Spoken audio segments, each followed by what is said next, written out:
Bismillah, qala al-mu'allif rahimahullah.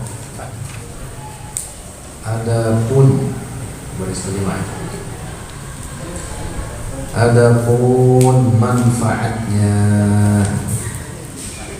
yang dimaksud manfaat mempelajari ilmu tasawuf, mendidik hati sehingga mengenal zat Allah. Yang dimaksud mengenal Allah adalah perkara yang wajib baginya, perkara yang mustahil atasnya, dan perkara yang jaiz, serta menghayati kandungan-kandungan maknanya. Yang wajib 20, yang mustahil 20, yang jaiz 1.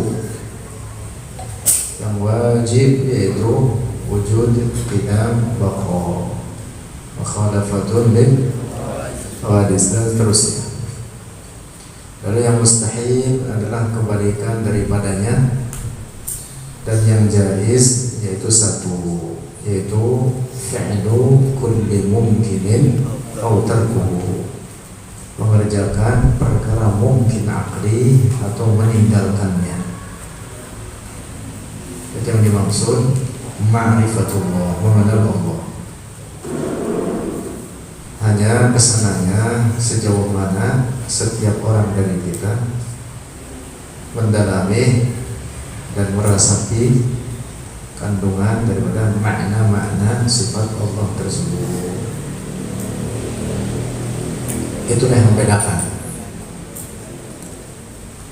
Itu yang membedakan. Sama persis dengan ketika kita membaca tahlil. Apa tahlil itu? La ilaha illallah. Setiap orang dari kita bacaannya sama. Memang tahlil yaitu. Yang membedakan apa? Resapannya masing-masing kita, sehingga ada beberapa yang meraih sir atau rahasia daripada kalimat tersebut. Kalimat tauhid itu ada yang hanya di mulut saja, ada yang meresap tapi tidak mendalam, dan seterusnya. Tahlilnya sama tidak? Sama. Yang membedakan apa? Resapannya. Gitu. Ma'rifatullah, kata para ulama tauhid, mengenal Allah adalah mengenal sifat-sifatnya, mengenal yang wajib, yang mustahil, dan yang jaiz. Demikian pula mengenal apa yang wajib pada hak para nabi dan rasul, lalu yang mustahil dan yang jaiz bagi mereka. Itu kajian tauhid.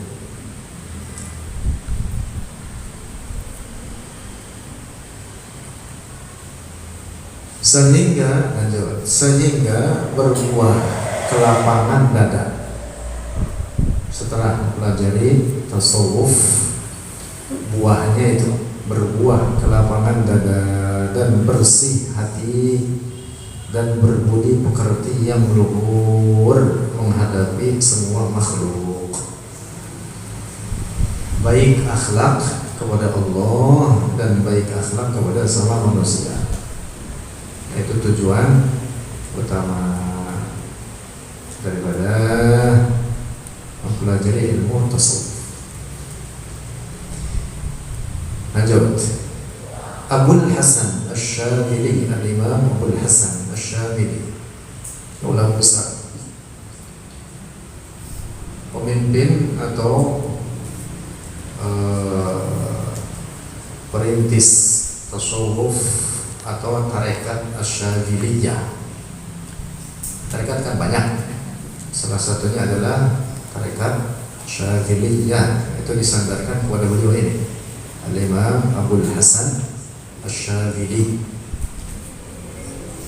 Kalau Al-Qadiriyah dinisbatkan atau disandarkan kepada Syekh Abdul Qadir Al-Jilani, dan seterusnya. Nama-nama tarekat hampir keseluruhannya atau umumnya disandarkan kepada perintisnya atau imam tarekatnya itu sendiri. Ar-Rifa'iyah kepada Imam Sayyid Ahmad Ar-Rifa'i.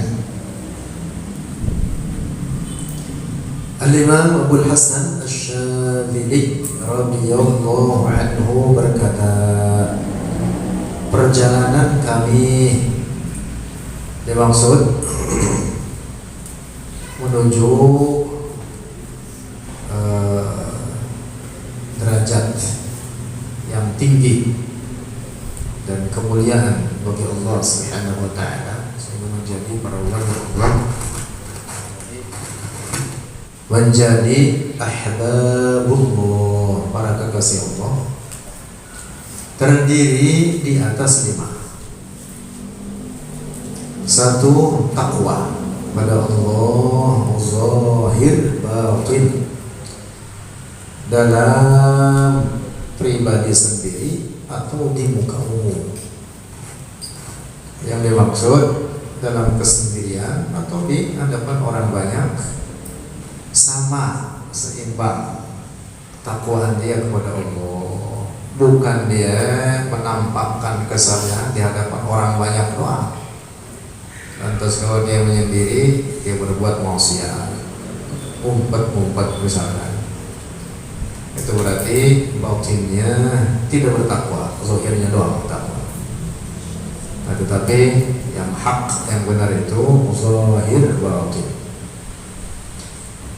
2. Mengikuti sunnatul Rasul atau ajaran Rasulullah Sallallahu Alaihi Wasallam dalam semua kata dan perbuatan. 2. Mengikuti sunnah Rasulullah Sallallahu Alaihi Wasallam, yang dimaksud adalah mengikuti apa? Ajarannya dalam semua kata dan perbuatan.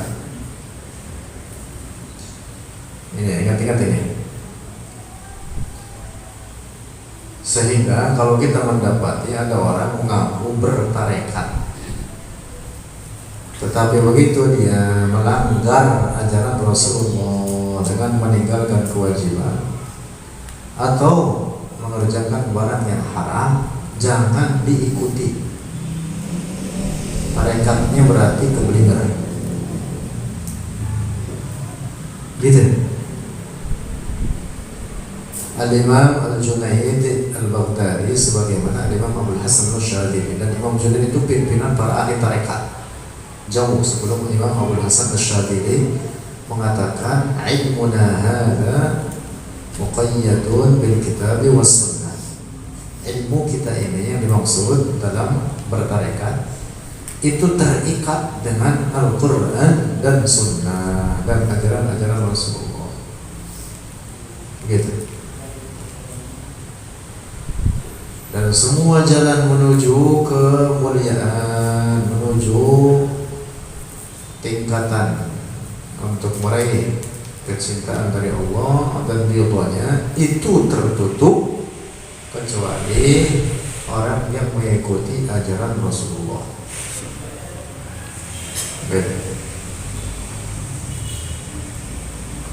Jangan melihat kepada keanehan atau keajaiban yang timbul pada dirinya, karena itu bukan ukurannya. Wah, si fulan bisa terbang, bukan ukuran terbang kita. Mau terbang pakai parasut juga bisa. Pakai parasut juga. Wah, si fulan bisa jalan di atas air. Ngapain di atas air, ada perahu. Itu bukan ukuran. Ukurannya apa? Kejauhan. Nah, jadi ukurannya bukan apa? Bukan keajaiban, bukan keanehan, tapi ukurannya apa? Bagaimana dia mengerjakan perintah syariat ini yang dibangun di atas 2 perkara, yaitu mengerjakan kewajiban dan meninggalkan barang yang haram. Pokoknya di situ, dan itulah rukun takwa. Rukun takwa.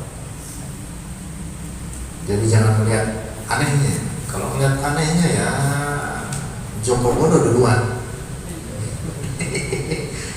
Kalau melihat aneh, siapa yang duluan aneh kira-kira? Banyak yang aneh. Banyak yang aneh. Jadi bukan aneh yang didului, tapi sejauh mana betulkah dia paham urusan agama. Misalkan yang sederhana, praktek sholatnya sesuai tuntunan syariat atau tidak. Nah ini lanjut. 3, mengabaikan semua makhluk dalam kesukaan atau kebencian mereka, yakni tidak menghiraukan apakah mereka suka atau benci, tidak berpengaruh terhadap dirinya.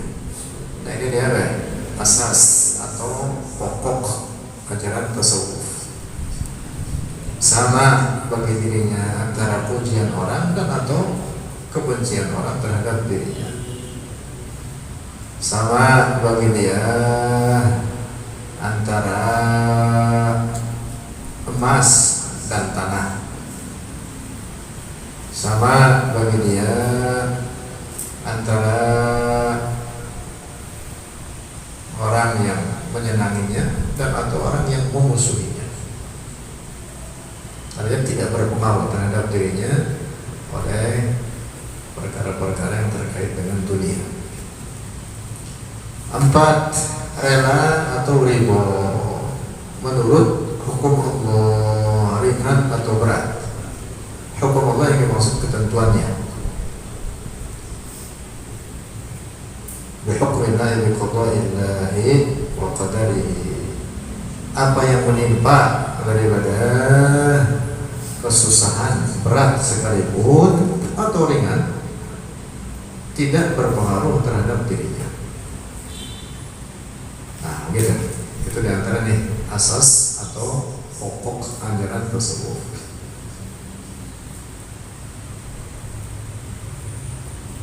Kalau lagi punya duit,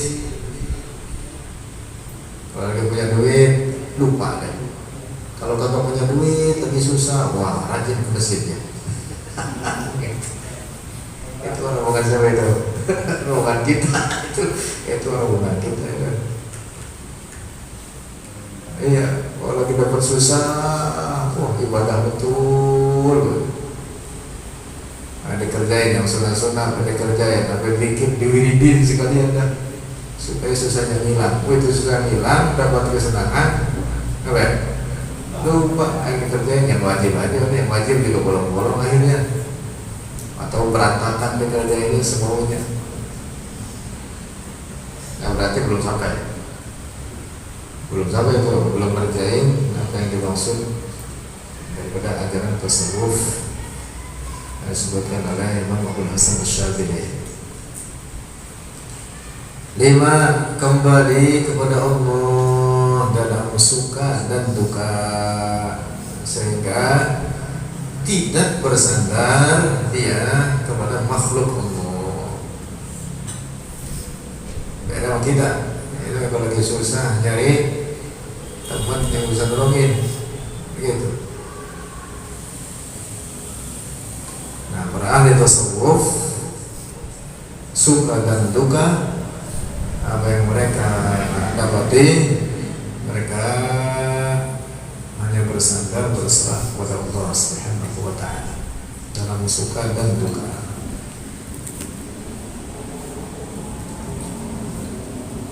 Lanjut. Kita ngaji tasawuf ini kita baca proposal doang ya, biar kita tahu, ya bisa kan?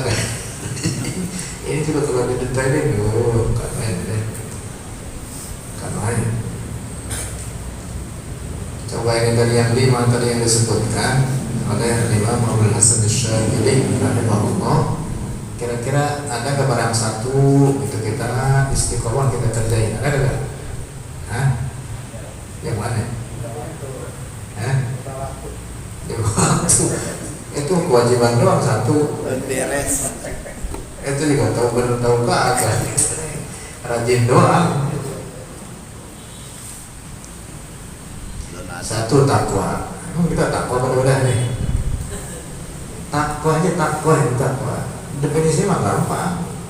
Para ulama juga nyebutin yang mudah. Apa itu? Kerja yang wajib, tinggal yang ada. Intisar awamirillahi wajtinabu nawahihi. Udah gitu dah takwa. Yang wajib, oke, kerjakan. Sekarang yang haram. Ayo. Apalagi kita yang hidup di kota ini atau wilayah perkotaan, keluar rumah aja udah lihat paha. Walaupun dikatakan apa? Kata nafsu. Walaupun kata nafsu melihat aurat itu haram.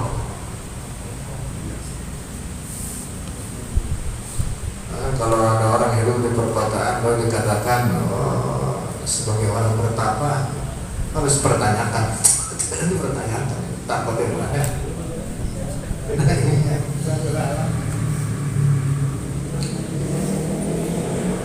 Belum yang lain itu paling sederhana itu. Walaupun kalian pakai sawat ngelihat perempuan pada auratnya, hukumnya haram. Perempuan terbuka pada kepalanya, kagak pakai kerudung, rambutnya buka, kepalanya buka, dilihat kita haram. Iya, apalagi tiap hari. Wah, tiap hari lagi banyak hukum. Hah? Belajar iya.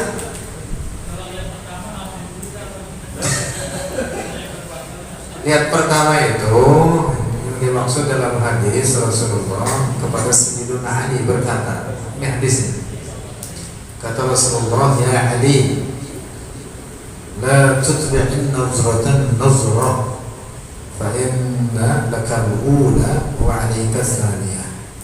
Wahai Ali, jangan kau ikutkan pandangan pertamamu dengan pandangan berikutnya, karena yang pertama tidak berdosa, yang berikutnya berdosa. Yang dimaksud pandangan pertama itu tanpa disengaja, lalu dia bersegera memalingkan wajahnya darinya. Bukan pandangan pertama begitu nancep dipantang dia. Waktu jauh lotot ke berubah-ubah, karena masih pandangan pertama ini. Nah, ngaco itu mah. Ngaco. Bukan begitu maksudnya. Pandangan pertama yang tanpa disengaja, kemudian segera memalingkan pandangan tersebut darinya. Nah, itu yang tidak berdosa. Kalau udah 5 menit jati murung, itu sih bukan pandangan pertama. Itu mah pandangan doyan.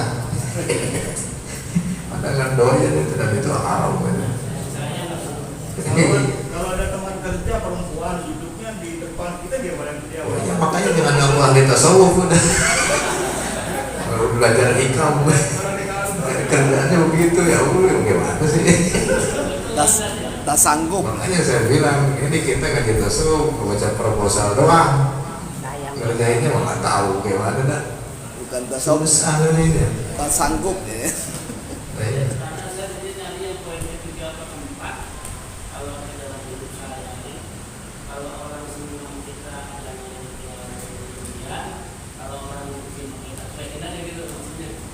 Sama ini juga ketiga mau keempat berat itu. Ya, coba bisa nggak? Bisa nggak kitanya? Misalkan ada orang menyakiti kita, ada orang menyenangi kita, jadi bukan pikiran kan? Lah itu pikiran, bagaimana? Makanya saya bilang belum bisa orang bukan gitu. Iya.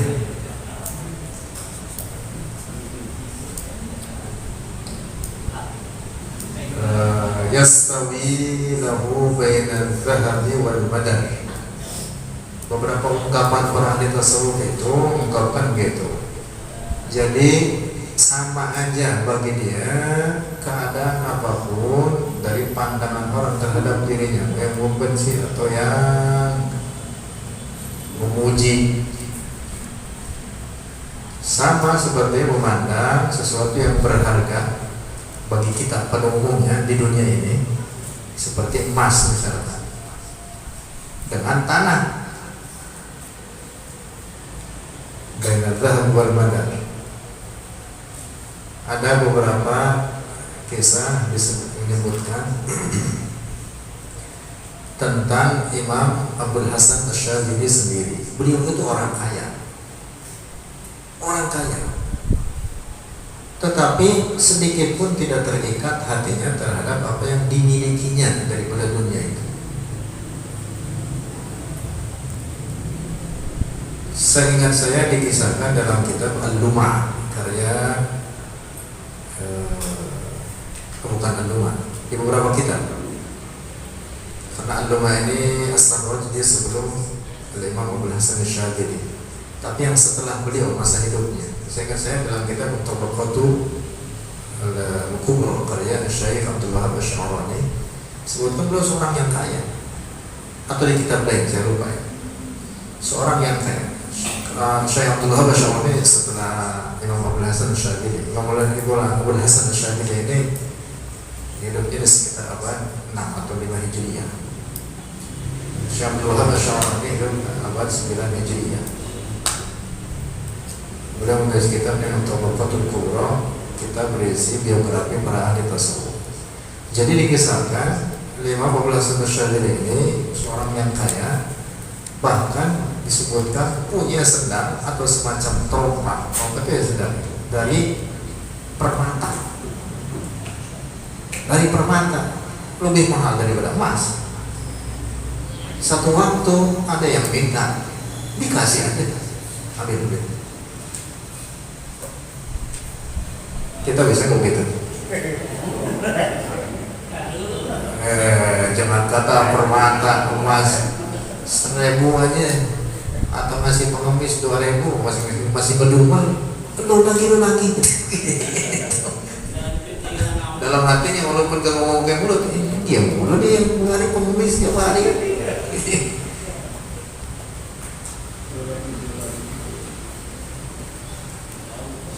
Iya. Ini dia. Jadi kalau diperdalam 5 perkara ini memang susah. Lanjut. Maka untuk melaksanakan takwa harus berlaku wara', artinya menjauhi dari semua yang makruh. Makruh aja dihindari. Bisa nggak?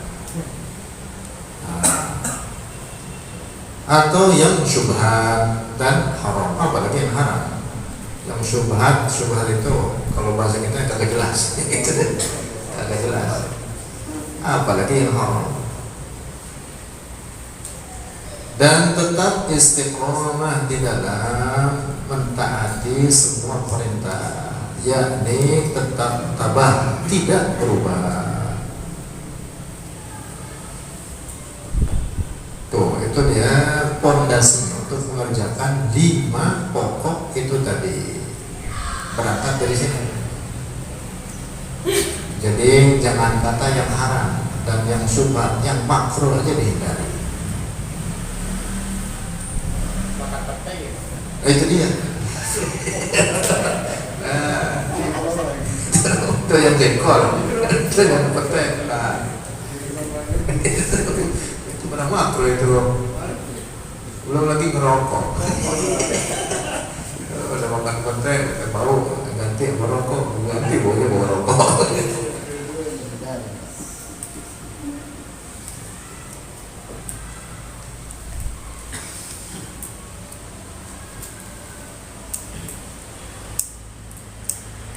Gitu.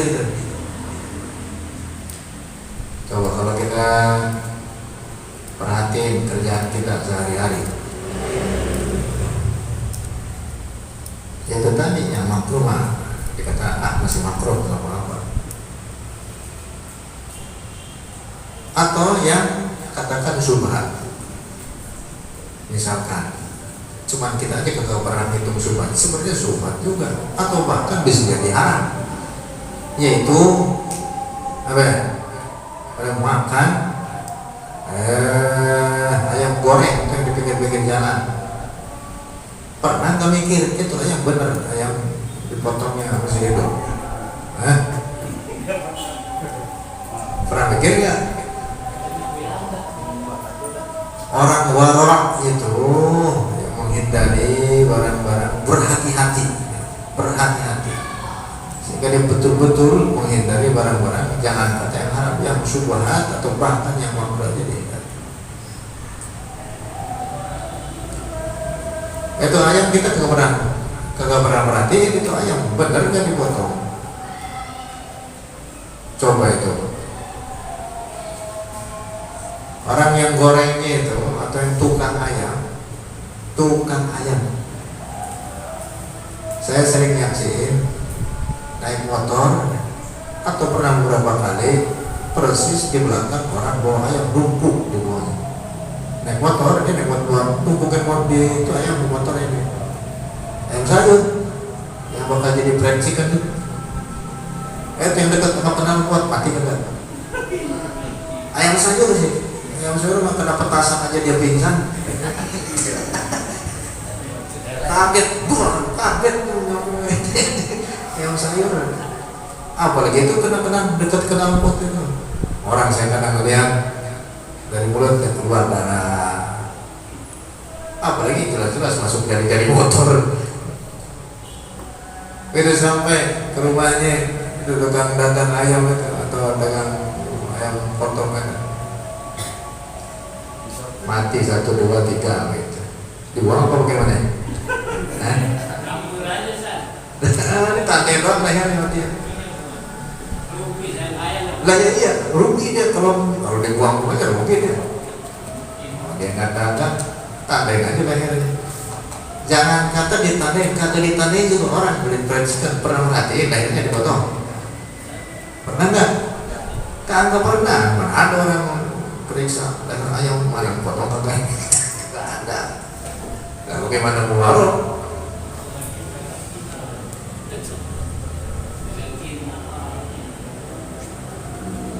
Saya beberapa kali pernah nyaksiin ke pasar tempat pemotongan ayam. Itu ayam sayur dipotong sendirian orangnya. Dipotongnya bukan boleh dipotong begini. Kalau ini namanya adzabah, bener potong saya begini. Dan yang dipotong itu almari dan al-hulqum. Almari itu urat leher tempat masuk makanan dan minumannya itu binatang. Al-hulqum itu tempat bernafasnya, itu yang wajib terpotong dua-duanya. Yang ada saya lihat bukan dewek, dipotong, dicongkel terus gitu, pisaunya kecil. Nah itu sih bukan motong namanya apa? Dia tusuk, otoan namanya tusuk, bukan motong, bukan gabar. Lalu itu ayam gelap dilemparin ke mana? Air panas. Dan air panas, soal panas betul ya. Jadi itu ayam jangan-jangan matinya bukan karena dipotong. Udah gitu motongnya aja begitu tadi. Bisa jadi matinya gara-gara air panas. Nah iya, rebusan diangkat, masukin ke tong, digiling, diangkat, udah botak. Ada dipotong-potong tadi atau dibawa. Ya itu kalau musikal fuaro itu harus pertanyakan. Dan sebenarnya dalam fikih saja itu bermasalah.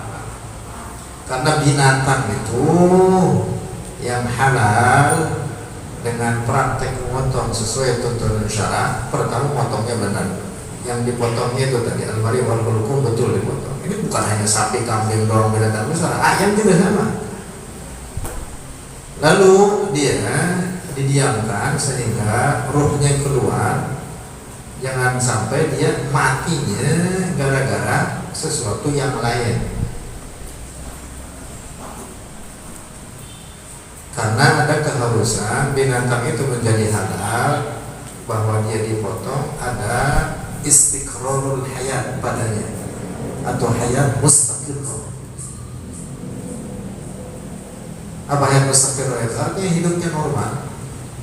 Nah kalau ada ayam keinjek motor, kepalanya keinjek motor, gelebek. dipotong sama kita, mati. Itu matinya bukan semata-mata ngapain? Potongan, matinya ngapain? Gara-gara keinjek motor. Itu jadi hukumnya hukum apa? Hukum bangkai. Nah, iya, karena ada tidak memiliki namanya hayat mustaqillah. Dan itu disyaratkan itu dalam binatang disembelih itu dia memiliki hayat mustaqillah.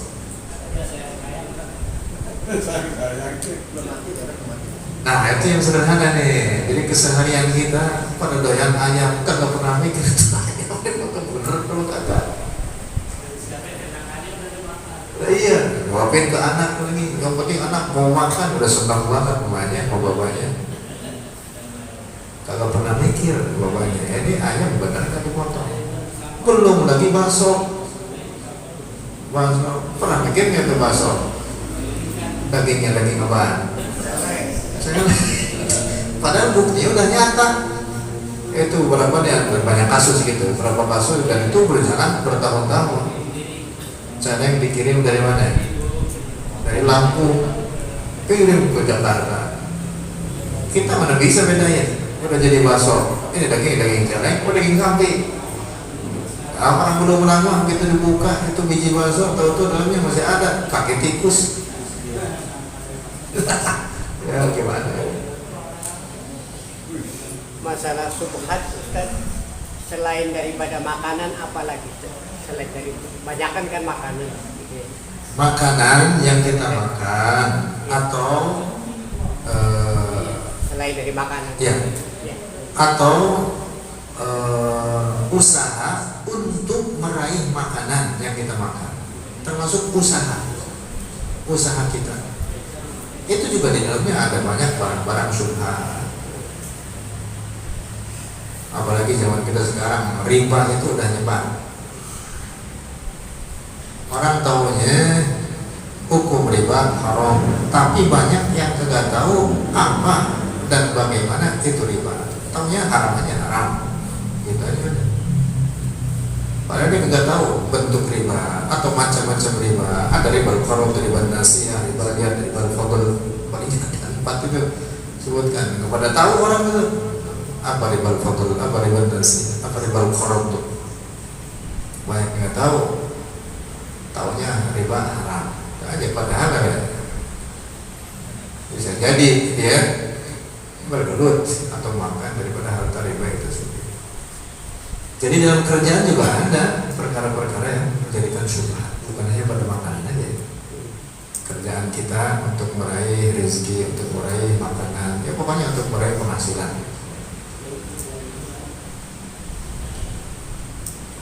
Jadi kita gini. Dan untuk melaksanakan sunnah Rasul harus selalu waspada dan melakukan budi pekerti yang baik, luhur. Dan untuk melaksanakan tidak hero. Sebentar, ulang lagi dari atas. Dan untuk melaksanakan sunnah Rasulullah, itu tadi nomor berapa? Nomor 2 tadi di atas. Kata ini fondasinya itu mengerjakan apa? Sunnah Rasulullah. Untuk melaksanakan sunnah Rasulullah harus selalu waspada dan melakukan budi pekerti yang baik. Ya pokoknya pokoknya itu ya ilmu, harus paham ilmunya. Dan untuk melaksanakan tidak hero pada makhluk, itu tadi nomor berapa? Nomor 3. Yaitu dengan sabar dan tawakal, berserah diri kepada Allah, jalannya beda. Dan untuk melaksanakan rela atau ridho kepada Allah dengan terima, yaitu dengan menerima atau terima atau qanaah atau tidak rakus dan menyerah aja udah nyerah. Qanaah kalau bahasa kita ya qanaah, ya puas dengan apa yang ada, tidak membangkang, tidak menentang terhadap apa yang ditetapkan oleh Allah. Bisa kalau gitu merasa cukup. Ya bukan gitu aja. Nih contoh yang sederhana, bisa mengukur diri, bisa nggak kita praktekin atau tidak. Kita punya motor, ini sederhana ini. Kita punya motor kita butut, tapi masih hidup lah dipakai ke suatu hari.